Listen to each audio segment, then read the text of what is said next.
the match day live. And we obviously call in for your predictions, and you jet down into what we call the, what is it called? The live chat, because there is already a poll running and you guys come in here and really vote, and your vote really counts, because at the end of it all, we come out and obviously tell you what we've gone ahead to come to a compromise with you. So smash the like button, comment and share. For totally watching us for the very first time, endeavor to subscribe to this channel so as not miss out on stories that we do upload in here on a daily. Rokani David is my name, and hope you guys are really having super fun in here. Big one for the club of Arsenal. And remember, for the very first time this season, I've gone ahead to see Arsenal go 3 games without registering a win.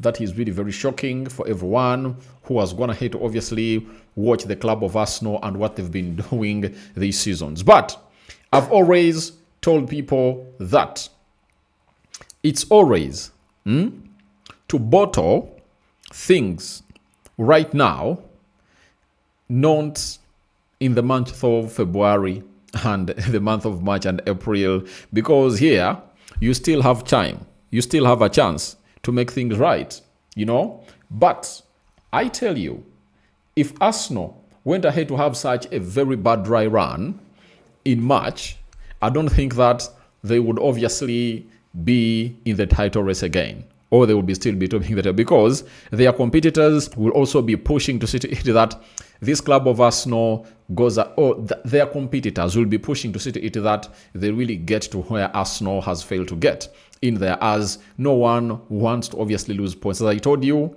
Man City has brought in 2 players. You understand? They've brought in Semenyo, they've brought in Mark Gehi. Why have they gone ahead to do that? Because in the due course of the first half of the season, they went ahead to realize what has been really stopping them from obviously being in the same queue with Chelsea, being the same queue with the club known as Arsenal. But after all that, and they've gone ahead to bring in those players, you would authoritatively state that indeed there is, if there is a team that is really trying to get into the footsteps of Arsenal, it's none other than Manchester City. Look at Villa. Have they brought in 2 or 3 players? So all the play teams that are behind Arsenal have gone ahead to obviously show interest, and they've gone ahead to really sign in players that they believe can obviously come in through and do a wonderful job in there for you. So that is it for the club of Arsenal, and all is not fine with them in the previous games. But the manager has gone ahead to obviously name the following starting 11 as far as that game of football is really concerned. And we have Raya, Timber, Saliba, Gabriel Magalhaes, Hincapié, Rice, Zubimendi, Kai Havertz, Saka, Trossard, Victor Gyokeres. Then Kepa Arrizabalaga, Mosquera, Ben White, Odegaard, Jesus, Eze, Martinelli, Noni Madueke, and Ricardo Carafiori. That is the team that Arteta is going to have to name to take on a side known as Leeds. Then we go to the side of Leeds, and Leeds have gone ahead to obviously name the following 11. You get? Let me... All right. That is the lineup of Leeds. Leeds has Dalot, Bogle, Gadmson, Rondon, Stragic, Justin, Ampadu, Gravy, Starch, Aronson, Calvert-Lewin. That is a side known as Leeds. Then the substitutes include Peril, Bram, Bonlo, Longstaff, Tanake. Then there is Bonanote, Okafor, Gintonto, and Pierce in there. So that is the team of Leeds that has been named, obviously come on through and really tussle it out with the club of Arsenal. And Arsenal knows exactly what this game really means to them. And Leeds also would be pushing to see to it that they obviously get maybe a win from this, but Arsenal is also really putting in a very huge shift altogether. And to show you that, the manager's gone ahead to obviously want goals to start coming in through as quick as possible. He has gone ahead to start Kai Havertz because Kai Havertz went ahead to obviously provide, he got involved in 3 goals, and the manager has been like, when a player comes out and obviously puts out a very beautiful performance, you obviously come out and really reward him a starting position. And that's what I really love about Mikel Arteta. You know, however much Odegaard is the captain, but we can all admit that Odegaard has not been looking good in the previous games, you know, ever since the game of Nottingham, because there are those 4 consecutive games where he really looked good. He was scoring goals and really putting in assists. But in the game of Nottingham, he didn't look good. In the game of Man United, he didn't really look good. And Kai Havertz came up in the Champions League to start, and then he really put out a very beautiful performance, and Kai Havertz has got himself a nod into the starting 11 for the club of Arsenal today. Now, how is Arsenal lining up? They are in a 4-3-3 system, and David Raya is in goal, Julian Timber right back, Hinkapie left back, Gabriel Magalhaes left-sided centre-back, William Saliba right-sided centre-back, Martin Zubimendi CDM, Rice box-to-box midfielder, Kai Havertz coming in through plus the number 10, Bukayo Saka right forward, and Trossard plays as a left forward, and Victor Gyokeres is leading the line. Now, I've always said this, that Kai Havertz's best position is the number 10. If you remember his games when he was still at Bayern Leverkusen, I think he played most of those games. He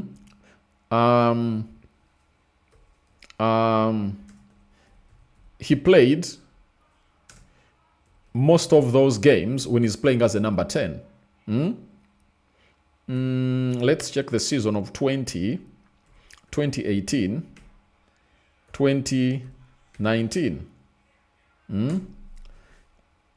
That's when the guy was there. And we all know to it that he really went ahead to play in there as a very good, I think he came to Chelsea, was it in 20?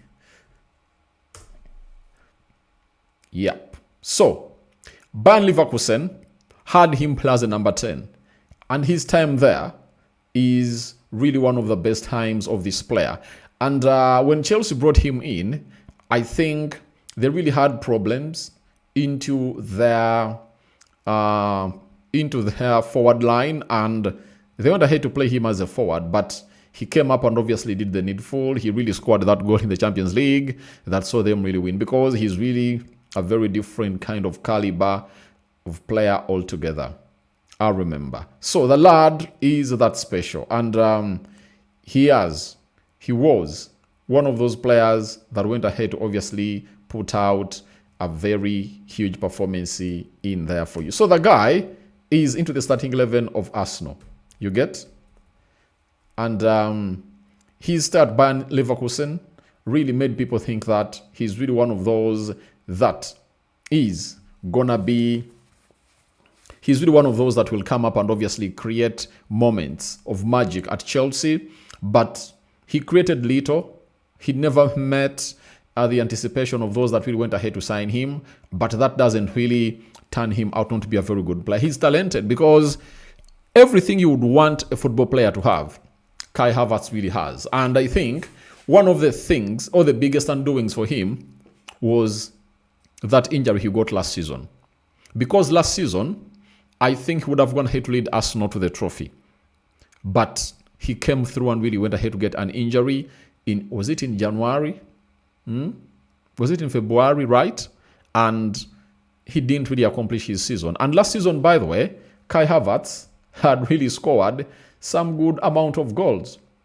Because if I'm to remember, he scored 9 goals and 3 assists. And I think he had close to 15 games to play. And I've already told you that many goals of the season get or cross the goal line of different teams that really participate in this competition in the second half of the season. You get? So, Kai Havertz really had a very big chance to obviously hit that 20-goal mark. But Arteta starting him as a number 10 might unlock Victor Gyokeres, because when you look at how Odegaard and Ebelechi Eze have been struggling to find Gyokeres to play him in and obviously score, you get?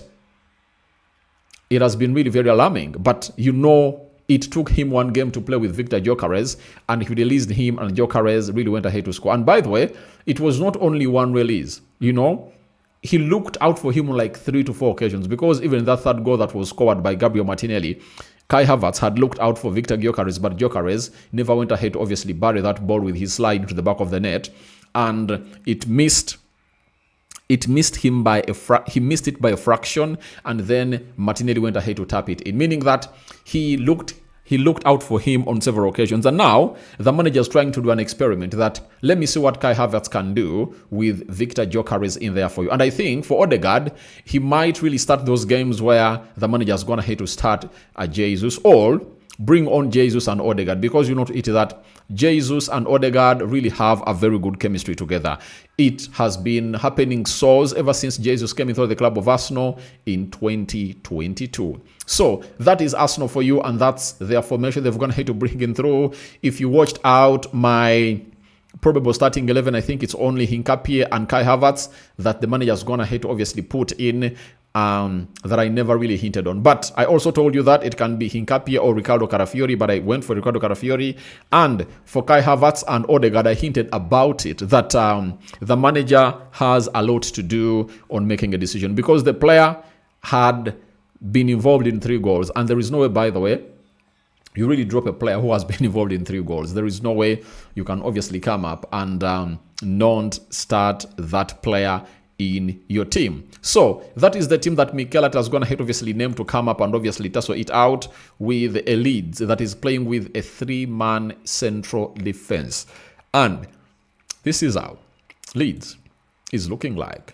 They've gone in for a system of 3-4-2-1 with Dallo in goal, Rondon playing on the right side of the 3-man central defense, Gudmundsson playing on the left side of the 3-man central defense. Then we are having Strajic playing at the center of the 3-man central defense.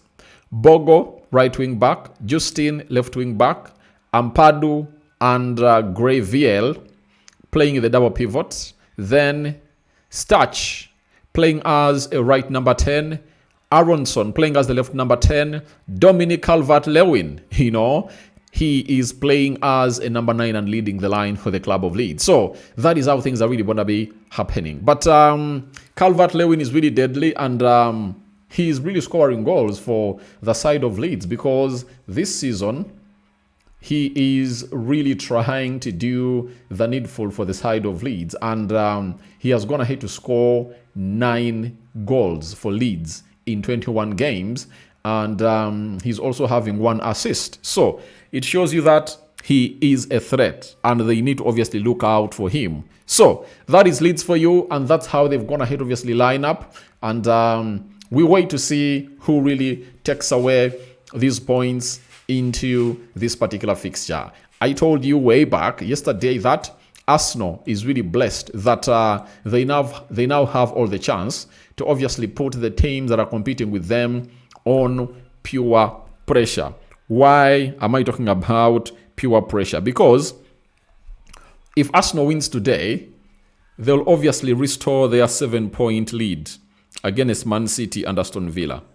That is it. So that means that the club of Arsenal will obviously see Man City come up and obviously put out a very huge shift in there altogether. So we wait what will happen at the Elland Road between Arsenal and the side known as Leeds. You get?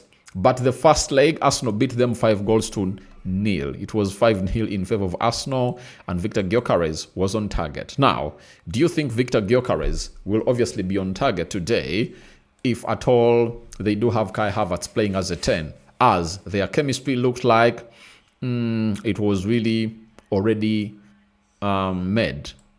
But this also gives you reasons why Arsenal is really one of the best teams in the world, because the players they do have and their versatility. I think in their front, in their forwards, I think it's only Gyokeres that is really limited, but the rest of the players can play in more than one or two or three positions in there. So that really gives them a very huge edge onto them. So Merino has gone ahead to miss this game with a foot injury. So having gone ahead to play 2-3 games with all their squad fully fit, we now have Merino in there out. And why is he out? Merino is out because of a foot injury. Merino is not in the Arsenal squad today due to having a foot issue. The Spaniard was not named in the Ghana squad this afternoon. Arteta has said the issue is just pain for now. So, a man who came off the bench and really levered a game for them against Manchester United. You know, it's really one of those.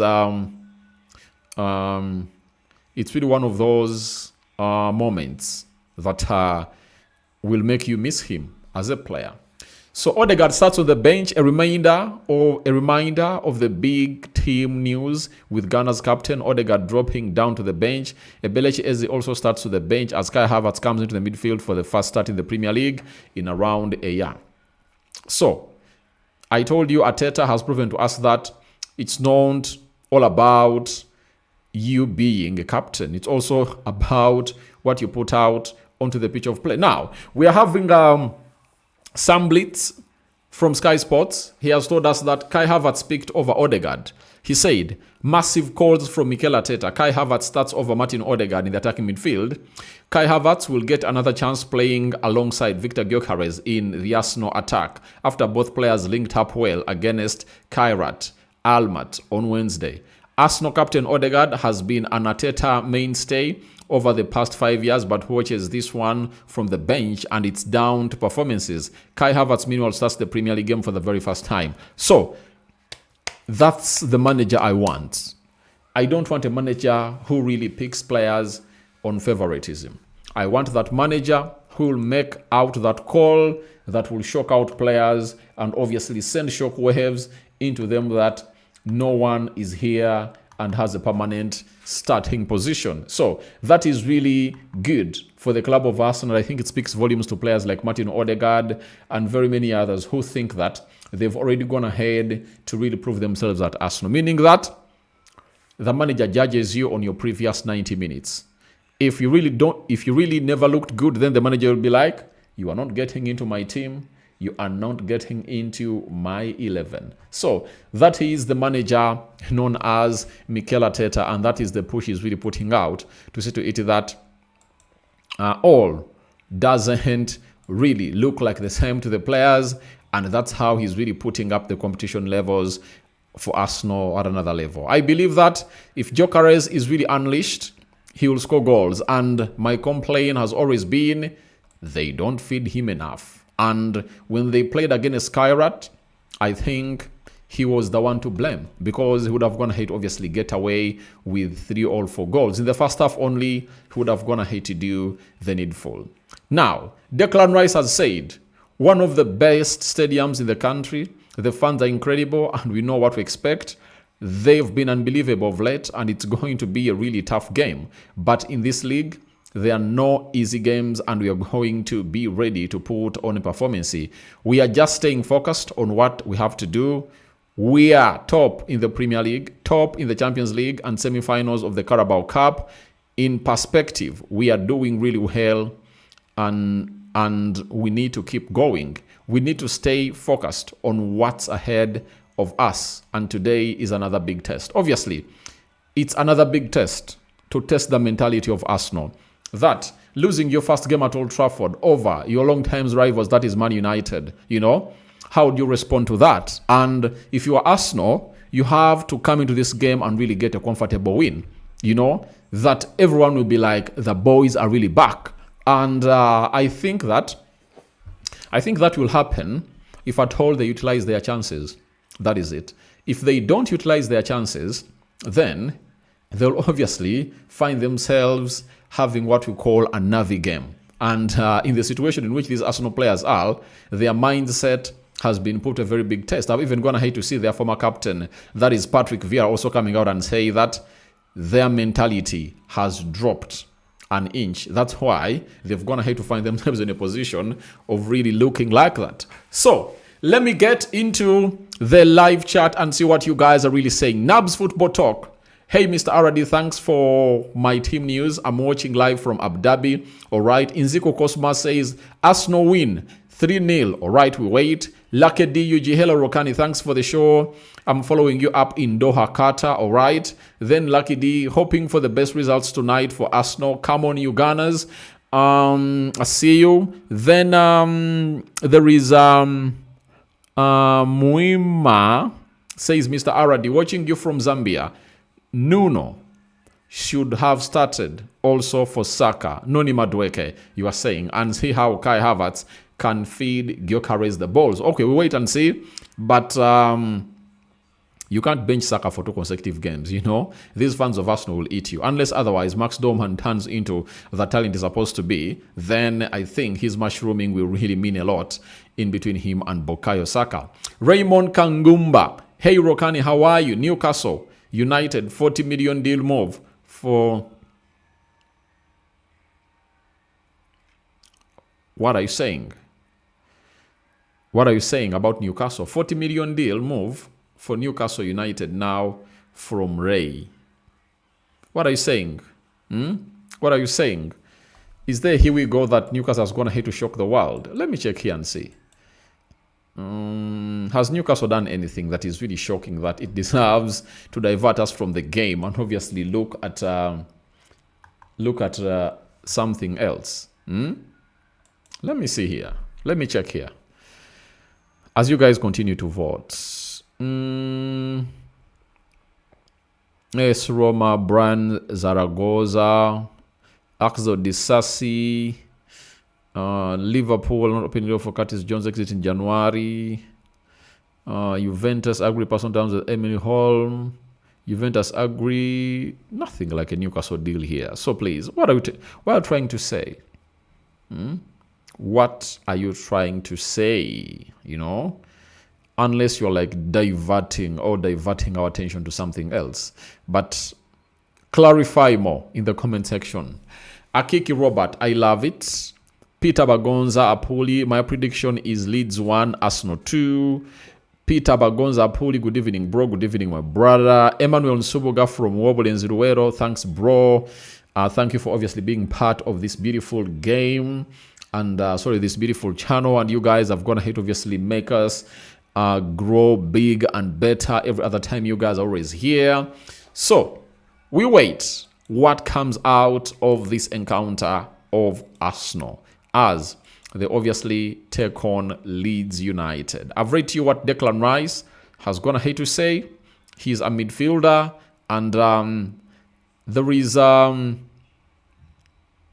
comparison that has been hinted on in between Declan Rice and Starch of Leeds, and it's Blitz again from Sky Sports saying that it's really gonna be a very huge battle. Why Declan Rice? Obviously, he's playing his 300th game. Midfield is the area that stands out for me in this game. That is Sam Blitz. Declan Rice, on his 300th Premier League appearance, may have his work cut out today, given Anton Starch starts for Leeds. The white midfielder has been a revelation in that midfield of the park since joining in the summer. He's the only Premier League player this season to average 2 or more shots, chances created, and tackles per 90 all action. So his consistency is way above the ordinary. He's also the only player for a newly promoted club to have those numbers in any of the last 15 Premier League seasons. Wow. Wow. From today onwards, I'm obviously going to be putting a very keen eye on Starch because he might be a player that I might have not been focusing on a lot, yet he needs my attention. Then Starch and Rice are very similar in that they're excellent in both boxes and have a wicked set-piece delivery. Looking forward to this. So, guys, we've been given another this is called a sub match. The main match is between Arsenal and Leeds, but there is another sub match that we're obviously going to be witnessing in the midfield, you know, and it's gonna be all about it's gonna be all about it's gonna be all about Starch, All Stage, and Declan Rice. So I just can't wait to see who wins that midfield battle, because I know what it means. This guy of Sky Sports has been really following up these teams everywhere, and he knows exactly how things will pan out for them. We do have Emmanuel Nsubuga from Wobolenzi, and I'm having Tukwasiwe Eric is saying Leeds 0, Arsenal 3. Have you heard that? Leeds 0, Arsenal 3. For me, I went in for a 2-1 win for the club of Arsenal, because I know Leeds is really going to be a very hard nut to crack at the Elland Road. But Arsenal has most times went ahead to obviously surprise us. And this game is like a finale. It takes them back to where they're supposed to be. It piles pressure on Man City, and it brings back their confidence as they prepare to play against Chelsea on Tuesday in the Carabao Cup semi-final, where they already have 1 foot in. Where they already have 1 foot in the final at Wembley, as they beat Chelsea at home by 3-2. Raymond Kangumba says, "Hey, Mr. Aradi, how are you? Mateta should sign. Man United should sign for Mateta for the million deal move for Newcastle now." But I don't think that Mateta is that kind of striker that United really need. I don't think so. Not really. I think we need a player who is more than Mateta. That is it. Yeah. And I don't think that there is any big club that can sign Mateta. You know? I don't think that Chelsea can go in for Mateta, Liverpool, Arsenal, Man City. If they are not going in for him, why should United go in for him? And for your information, Man United has what we call Manchester United has what we call, what is it called? It's called the ceiling, the age ceiling of really signing players, and it's 26. Mateta is 28 years of age. No way he comes to Man United, and he's turning 29 this year in June. So I don't see him coming to Manchester United, and he's not that profile. That's not a profile of player that I think United should be looking in for, because there are far much more better strikers than him in the Premier League. You know, I would rather go in for this striker of Bournemouth, that Brazilian. You know, I would rather do that than going ahead to obviously getting in this guy. You understand? So guys, thank you very much for watching through. I'm having Naboth. Good evening, Rokani. Arsenal will win by 3-1. Oh. 3-1. Raymond says, "Hey, Rokan Media, how are you? Mateta should sign and make a 40 million move for Newcastle United now." Oh, he's going to Newcastle. Okay. If he's going to Newcastle, he's not a bad profile for Newcastle. But for Manchester United, I don't think that he's a profile that United really needs. We need a much more better striker than him. At the look of things, Man United really, Rasmus Højlund is better than him, and we threw him under the bus. So why do we go in for someone that is not really matching the levels that we think he is? You get? And is he willing to play from the bench? I think that's the only spot he can get at Manchester United. Getting a starting spot, it's really going to be hard. And I don't think that United will go in for him. So, you've come, you've voted, and I've received your results. How have you guys gone ahead to vote? This is how you guys voted. 87% have gone ahead to call in for an Arsenal win. Leeds win 8% and a draw 5%. That is how you guys have gone ahead to vote in here onto the Rokani Media Football. I love you guys, and thank you for being part of this video. And you guys are really great, and you've been really very important to us. We love you, and keep it Rokani Media Football. Continue to subscribe because we'll hit 29,000 subscribers. And from there, we'll obviously call in for a 30K subscribers. How do you subscribe? Lower right bottom corner is the place to be. Smash the black button that has the word subscribe. After subscribing, hit the notification bell. That will enable you to get notified every time I upload a video onto this channel. We invited our own pressure. Aston Villa will be another Leicester City. Klein is making a very, very huge prediction that Aston Villa might be another Leicester City to come up and obviously lift the trophy unexpectedly. I can't rule it out because anything in the game of football is really happening, because in the game that Arsenal lost to Manchester United, I told you that I see 60% chance of Arsenal winning, 35% chance of United collecting a draw, and 5% United collecting in a win. You know, so you always leave that room there for a team to come up and obviously win. You get all Klein's prediction to be right, you know, because if they are 4 points behind Arsenal, that means they can win the league. Also, they're among the title contenders. So guys, we out. Bye-bye. My prediction is 2-1 in favor of Arsenal. We will be back.